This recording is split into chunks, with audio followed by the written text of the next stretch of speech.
papunta na tayo sa Tulfos, right? I think you're already implying that some of the senators are filling in the kind of a Duterte vibes vacuum. Yeah. Effectively referring to Idol Rafi? I mean, where's your, I don't know how to put it, beef, if I can say, what's your beef with the Tulfos? I mean, of course, I know, but I'm asking it para lang ma-explain mo. Kasi a lot of people, I think, misunderstand you as like just the anti-Tulfo guy. And, Yeah. and you know, of course, Tulfos are very popular right now. Ang laki na engagement nila. I mean, hindi naman tayo basta-bastang tao, pero malaki talaga yung mga Tulfos, di ba? For whatever reason. Which we, of course, we can understand. Kasi ganito ang argument ko eh. Here is where I could be hindi naman critical of you, but this is where ang akin lang parang yung nung tinanong kita kay Digong, very nuanced yung sagot mo, 'di ba? Pero pagdating sa Tulfos parang you're more than 80% critical. Is it because si Digong is abogado and Tulfos are not? Just Well, where is this coming from? Bakit kay Digong nuanced ka? Kay mga Tulfos parang eh. Galit ka eh. alam mo, mas na-expose kasi ako sa Tulfo eh. So, I know more sa Tulfo kesa sa Digong. So, it's difficult for me naman to parang dive into unfathomed waters. Pag kunwari, I will criticize Digong about everything, I don't actually know the person. With Tulfo, meron siyang show eh. Nakikita ko kung ano yung hindi ko gusto na ginagawa niya. 6-year president si Digong. Is that enough for us to know him? I mean, I don't know him personally. I was not in Pero that. nung ano naman I kasi know him enough. during term ni Digong, I was not doing this pa. Like most of yung term niya, kailan ba ako nagganito? Pandemic 2020. Sino bang presidente natin noon? Si Digong. Loko ka ba? Buhay pa siya noon. Ano ka ba ikaw talaga? Pag Digong, biglang di ko siya kilala, di ko alam. Hindi, No, pero ano? putting you on the spot because because I know you're coming from a good place eh. Kaso may mga misunderstanding sa'yo. So this is siguro a Pero chance to clear the air, bro. I was critical with Digong din. I was out there when he was calling people parang he was naming parang yung drug list niya. I didn't like it. I didn't like it. I don't also like yung pagmumura niya. Tapos I also don't like yung mga promises niya na too good to be true na pinapaniwalaan ng mga tao. So I also called those out. Ang nangyari kasi itong kay Digong, I was merely starting. Okay, So so what you're wala saying ako masyadong what you're saying is yung rise mo as a YouTuber more coincided with the rise of Tulfos. 'Di ba? Politically. Kasi really, the yes. Tulfos were socially relevant media-wise, pero politically, really since pandemic, nag-rise sila, di ba? Nag-boom talaga next level. Okay, now I see your explanation. Kasi, Tapos yung para mabigyan kita ng comparison din between Digong and Rafi Tulfo. Isa-isang tao na lang kasi it's Rafi Tulfo naman talaga na I'm very critical about. Itong si Digong, he respects due process. Kasi after all, abogado pa rin siya. Meron pa rin siyang konting respeto sa due process except doon nga sa drug list. Tapos kung yung mga medyo malaking exception yan, pare. yeah, pero i-compare mo kay Rafi Tulfo na ayaw niya talaga sa due process. You mean insulting the police? Is that what you're implying? Like Not insulting the police, telling the people na you should go to Rafi Tulfo in action because walang kwenta yung judicial system natin. Walang kwenta yung due process natin. Pupunta ka diyan, paikot-ikutin ka lang. Tapos pagkatapos niyan, wala ka ng pera, wala pang hustisya.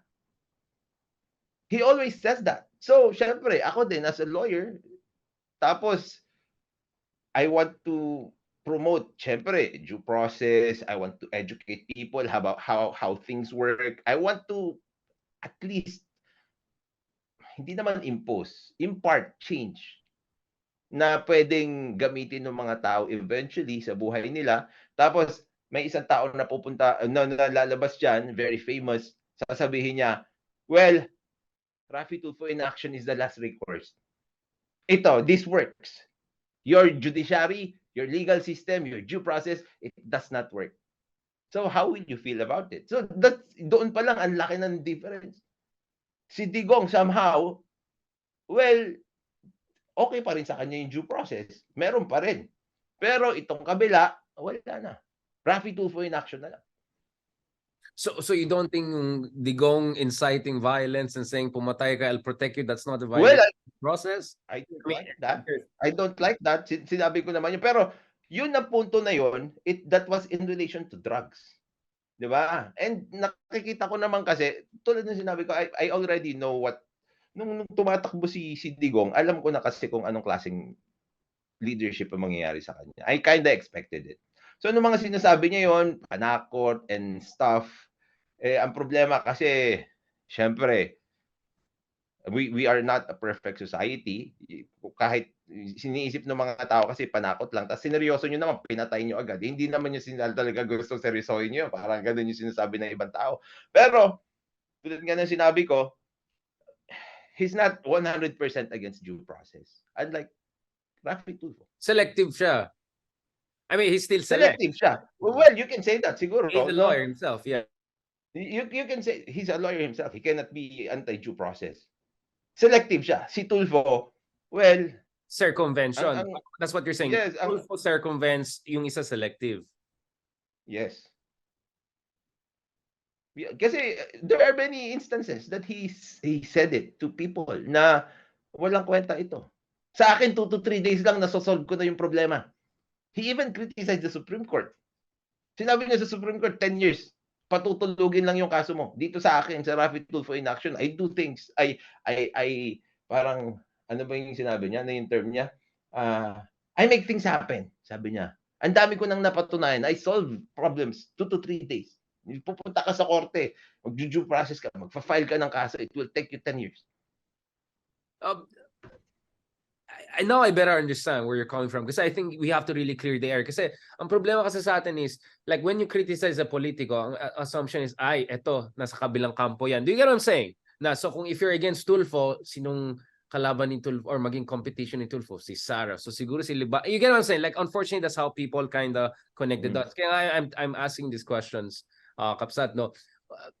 The question I have is, a while ago, pinag-usapan natin na bakit sa tingin natin ang laki ng suporta kay Digong, no? Which is yung kumpiyansa ng tao sa judicial institution natin ay medyo mababa dahil doon sa katotohanan ng sistema natin. We talked about the numbers, pre-trial detainees, judge to court cases, averages, etc. Well, in the same vein, can you argue that that's also what Tulfo is responding to? Because maraming tao nawalan ng kumpiyansa, so naghahanap sila ng, I'm not saying vigilante justice, but some sort of I don't know, a facilitated, express way of dealing with it. Isn't that what Tulfo is offering? And in defense of Rafi Tulfo, I know that, I from my information, I know that he works with some of the mayors. I even heard even mayors like Vico Soto, help out with each other, especially since he became senator. And in fact, Rafi Tulfo also pushed for laws on legal literacy and education because, I mean, again, napansin ko yung ating saligang batas kumpara sa American Constitution, ang hirap intindihin yung Philippine prose. Yung ating, hindi ko alam, to be honest, yung mga nagsulat ng ating saligang batas, hindi papasayan sa New York Times pag nagsulat sila ng op-ed or something. Yung ganyang English, yung archaic, good luck sa'yo. Yeah. Nasa mo yung Constitution ng America, napaka-simple lang, anyone can understand it. So actually, honestly, that was always a turn off to me. It's like masyadong trying hard yung prose, di ba? It's not even trying hard. But again, this is not to besmirch your profession. I'm just giving my honest opinion. So ang sinasabi actually ni Rafi Tulfo is dapat tulungan natin ng tao, simplahin natin yung lingwahe, explain natin yung proseso, yung fiscal, arraignment, etc. Isn't that a good thing in a sense? Actually, that is what we are doing already. Yung mga practitioners ng law. That is what we are doing already. That's why ito nga ginagawa ko. Pati pag makikita nyo na ngayon sa mga schools, when they teach lawyers, sinasabi nila na use the simple language. Wag nang payabangan. Hindi na yung parang nagte-thesaurus ka araw-araw, parang gano'n. So, bawat gagawin mo o gagamitin mong gagawa ka ng pleading, puro kailangan may dictionary ka, gano'n. Yung pala right click lang, tapos thesaurus papalitan mo lang. So, tapos yung mga tsaka yung mga fillers, pinapatanggal na talaga. Kasi I agree with you, ang daming fillers din doon sa natin, sa constitution natin. Pwede mong sabihin lang ng isang paragraph, isang sentence, tapos gagawin mo pa 2, 3. Well, that's the problem really with the Philippines, I guess. Kasi nga, ewan ko, pag mag-overcompensate din sila, pinapakita rin nila na, uy, magaling kaming mag-English, di ba? Pero unnecessary. Hindi yan Tapos papasa sa Amerika yung ganyan English. Sabi ko pare. Tapos itong kay Tulfo naman, yung sinabi mo na parang yun ang Legally. ginagawa niya, parang rineremedyohan niya, 'di ba? Yung parang yung congestion diyan sa korte. Tulad ng sinabi ko kanina, we only have one judicial system and we have to correct it if it is wrong. Ngayon, ang ang tanong naman talaga diyan, is the remedy that Tulfo is giving the right remedy? Yung gamot ba na binibigay ni Tulfo, yun ba yung tamang gamot? Na kapag ito, you took it, it will actually cure your disease. The answer is no. Bakit? Tignan na lang natin yung ginagawa niya. Pag tumutulong siya, gumagawa siya ng kung ano-ano man. Pati yung mga batas na pinapasa niya, redundant. Meron na. Bakit niya pinapasa yung mga ito? Dahil may viral na issue na ganyan. Yun lang naman ang dahilan. So, ngayon, isa siyang countervailing force. Your argument is that kay Digong may problema sa application of due process dahil selective, etc. Pero yung issue dito sa kabila is countervailing force siya doon sa advocacy mo, which is pagandahin natin exactly. Emma, 'di ba? Let's modernize it. Pero parang tumutulong yung isa diyan because iba yung parang ginagawa. I get what you're saying. I think that's your argument, right? Na hindi siya tumutulong with the situation. Hindi siya tumutulong at all. He's pushing in the other direction. Yun yung argument mo. Yes, parang sinasabi niya na, ito, wala talagang kwenta yan. Kaya dito kayo sa akin. Hindi yung, sige, may problema parallel, dyan. Parang parallel siya, parallel system. Yes.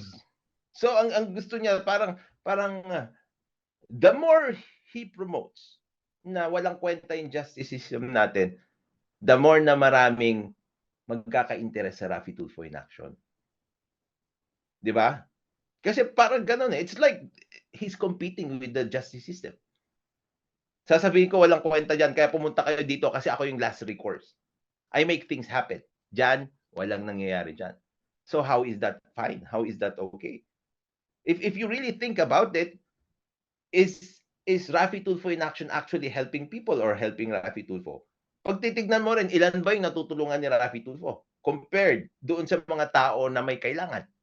So you think Rafi Tulfo in action as a program, yung ginagawa ni Rafi Tulfo, is it sustainable? If you adapt that and if you impose to people na ikaw yung last recourse and you have the answer to everything, how many people can you help? Yan ba yung tama? O yung ito na dapat kahit may mali, itama natin? Yun ang nagiging problema ko doon kay Rafi Tulfo. That's why I'm very critical about what he's saying. What he's doing. Points, no? Again, I want to be fair also. I mean, at some point, I'll also have Idol Rafi just to get also his side. But my sense from him is 3 points. I mean, first of all, well, salamat sa kanya, andyan ka na rin, di ba? You're trying to balance him out, right? So in a way, he's also creating inspiration for you people to come in. So that's one thing. The other thing is, how should I put it? Ako naman, kung titignan mo yung sinasabi ko a year or two ago, I think I was much closer to you. But the reason why slightly different yung direction ng analysis ko is not because he's a senator now and blah, blah, blah, or paras kami sa TV5, what I know. My argument kasi is, remember we discussed arc of redemption na people can also change, including you and I, na pasaway nung mas pasaway dati. Part of me felt maybe the office of the Senate actually could bring out the better angels in Rafi or the whole Tulfo brand.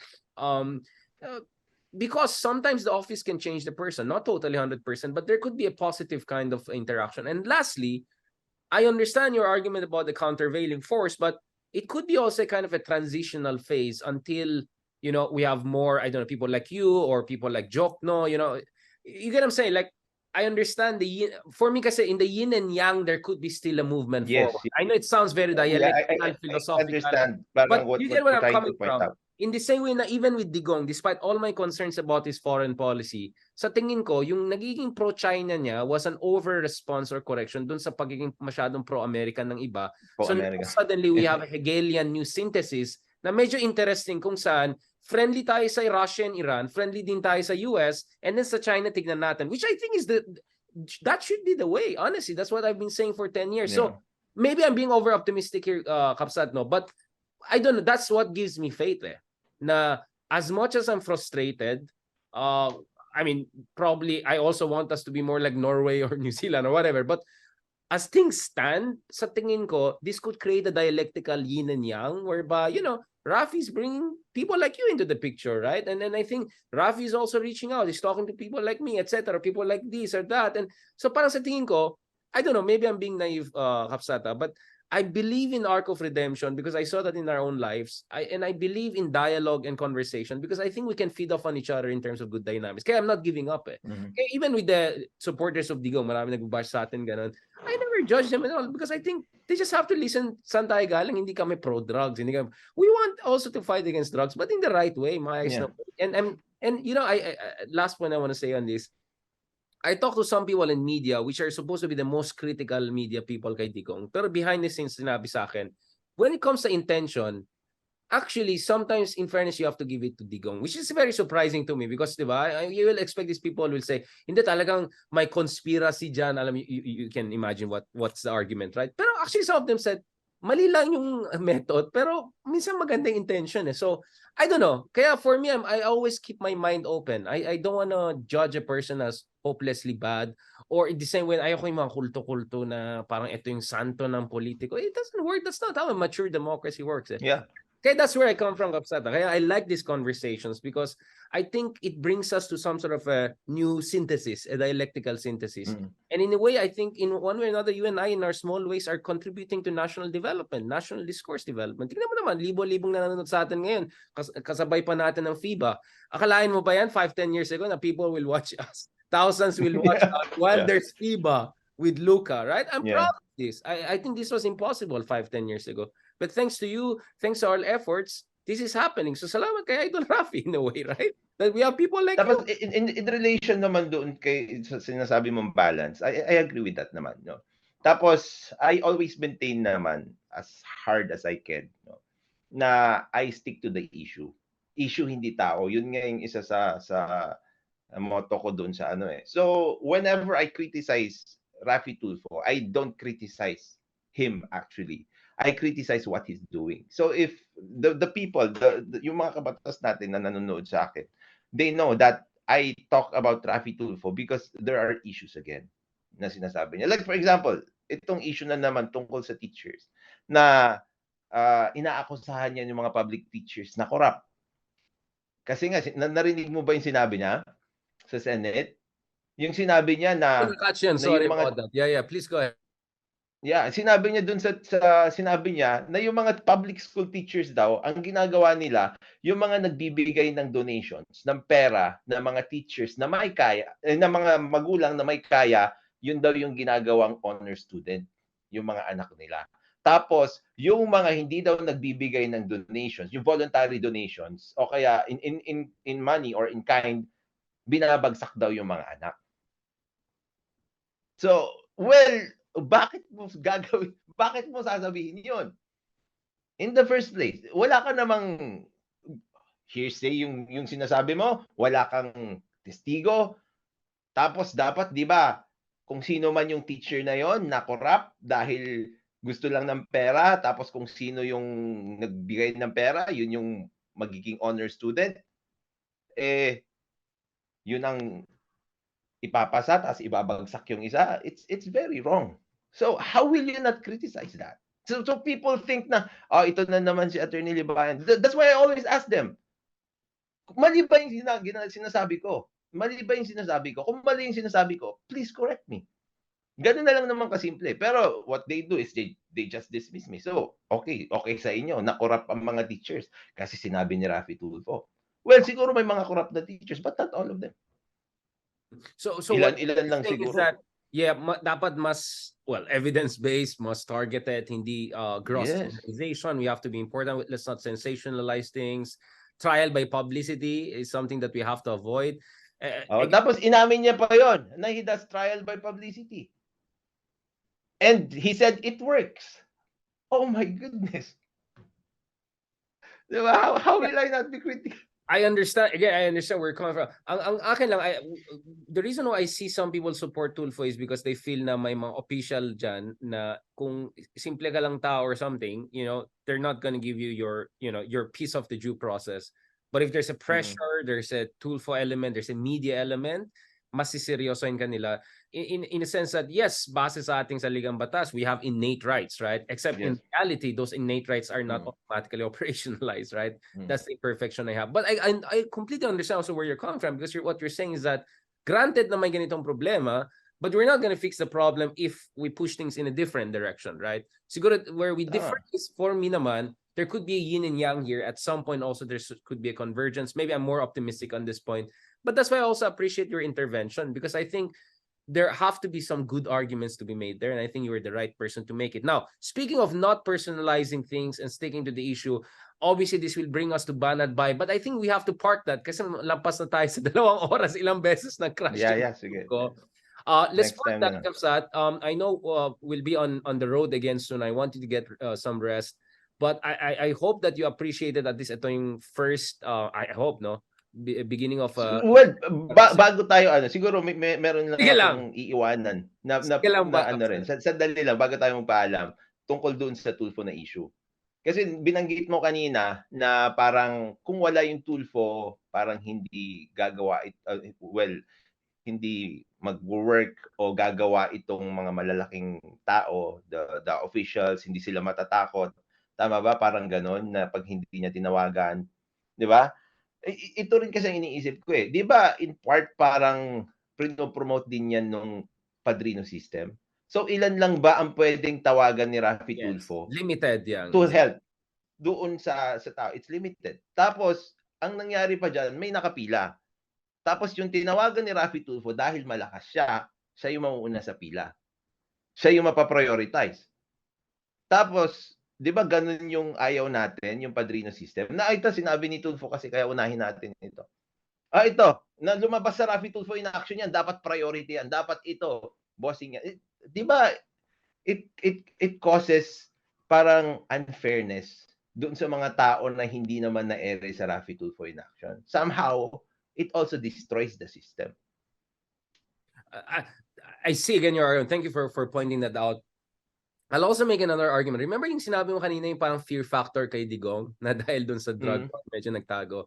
My sense is the shadow of Tulfo sometimes could be also a positive thing, no? Na hindi mo pwede basta-basta yung mga tao because baka matulfo ka or something. Again, I'm not trying to spin this. I'm just trying to understand saan galing yung demand for the Tulfo way of things. Bakit si Erwin is now in line to be the number 1 for Senate in the same way Rafi Tulfo was, Idol Rafi Tulfo was.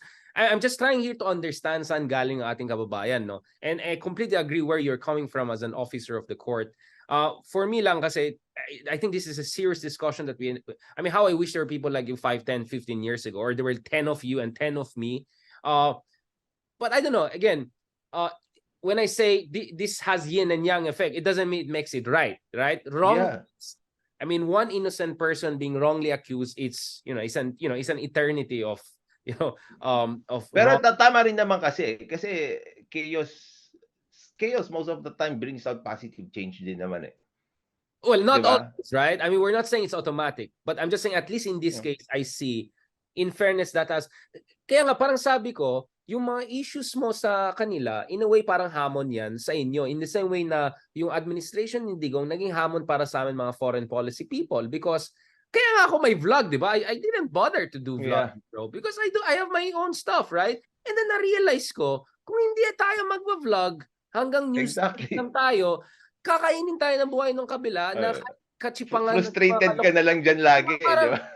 Why am I leaving the field to these people na mga kachipangan lang sinasabi na obviously pro-China, obviously alam mo nangyayari. So, wait lang, I have to come in and explain this thing to people. And, binabash tayo live, etc. Okay lang, they have to understand saan tayo galing. Hindi tayo papakyut dito. So, the reason I say that is because nangyari kinda sa akin din yan, na feeling namin dun sa issue ng West Philippine Sea, sa UNCLOS Arbitration Award, hindi namin pwede gawin na hanggang mainstream media official lang kami. We have to engage people. Kaya sa akin, I took it as a challenge. And that's why I'm doing what I'm doing. Good, and next thing you know, you have 1 million followers, you have hundreds of thousands of views every day. That's good. And sometimes not. It's okay. But kaya nga, I'm just saying, maybe that's where the passion comes from for you and me. Now we're doing what we're doing, despite the fact na namulat talaga tayo sa mga problema. We see it in every day in our jobs, no? And that's why I really appreciate this. But thank you. I like this back and forth. No? Thank you very much then. Yeah, Kapsat, this is how I do it. No, you throw it back at me, and hopefully the next time we can have you in studio para more interactive. Sige, pag-usapan din natin si Banat by next time, pero I think we did enough, because really the purpose of this was to clear the air, no? To clear the air in terms of people understanding san galing yung mga arguments mo, 'di ba? San galing yung banat mo, 'di ba? Yung ano yung ambag mo. And I'm super happy and glad, Kapsat, na you shared your points of view.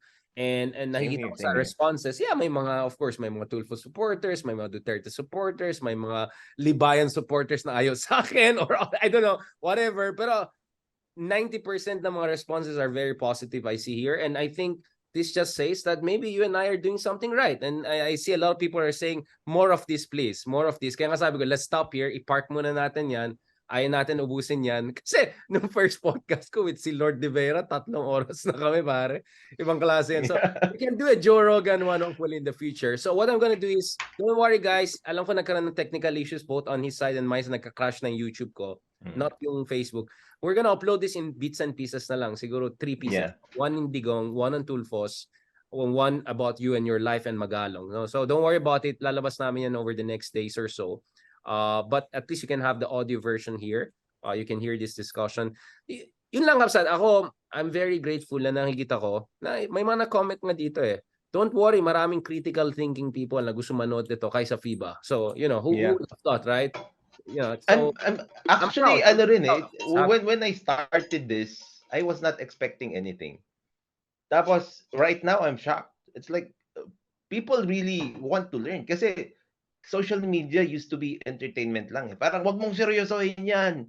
Di ba? Parang pag pumunta ka dito, dapat makipagbardagulan ka. Hindi. Well, sorry, hindi kami nandito para dyan. We are here for critical thinking and moving something na will make a change. Di ba? Parang ganun. Parang pero yung maganda, wala kang expectation, di ba, Kapsat? Kasi kung may expectation ka tapos hindi mo na-meet, mawawalan ka ng gana. Kasi marami ayaw mag-online kasi konti lang views nila. Sabi ko, of course, sa una, hindi maging million ng views mo. In my case, I started during election. So, swerte, biglang ang laki ng views. But I never had illusions. Sabi ko, pagtapos na elections, mag-iitbulaga na lang tayo, which will be our next discussion. So, next collab natin, hopefully either in studio, hopefully later this one, God willing, inshallah, or next one, whenever both of us are available. Let's do more Itbulaga. Let's do other things and explain both the legal, political, and also personal. Because at the end of the day, you and I are just 2 Filipino citizens, no, who are trying to contribute to the nation. And exactly. All I want to say to our audience is, alam mo, dahil sa inyo, ginagawa namin yan. Kasi lahat kami, may day jobs kami, may night jobs pa nga yung iba sa amin. Yeah. Diba? Lalong buhay journalist, diba? But kaya na-encourage kami. I thought this is just gonna be a 30 minutes pakit lang, but it turned out 2.5 hours at obviously kulang 2.5 hours na ba? Almost, bro. Pero kulang na kulang pa rin yan, diba? Kulang na kulang pa rin yan.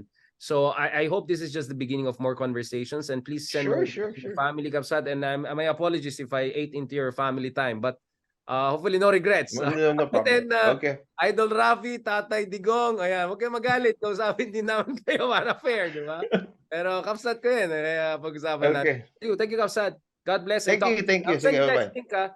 Don't worry, once I give you link, you can counter-post and cross-post on your pages. Collaboration lang yan, so I'm very flexible about that. Salamat, God bless, and talk to you soon. Wait lang, picture lang. Bye-bye. Baka akala nila kung sinong ibang Libayan. Yan, para alam nila ikaw yan. Baka alam nila may AI akong kausap para...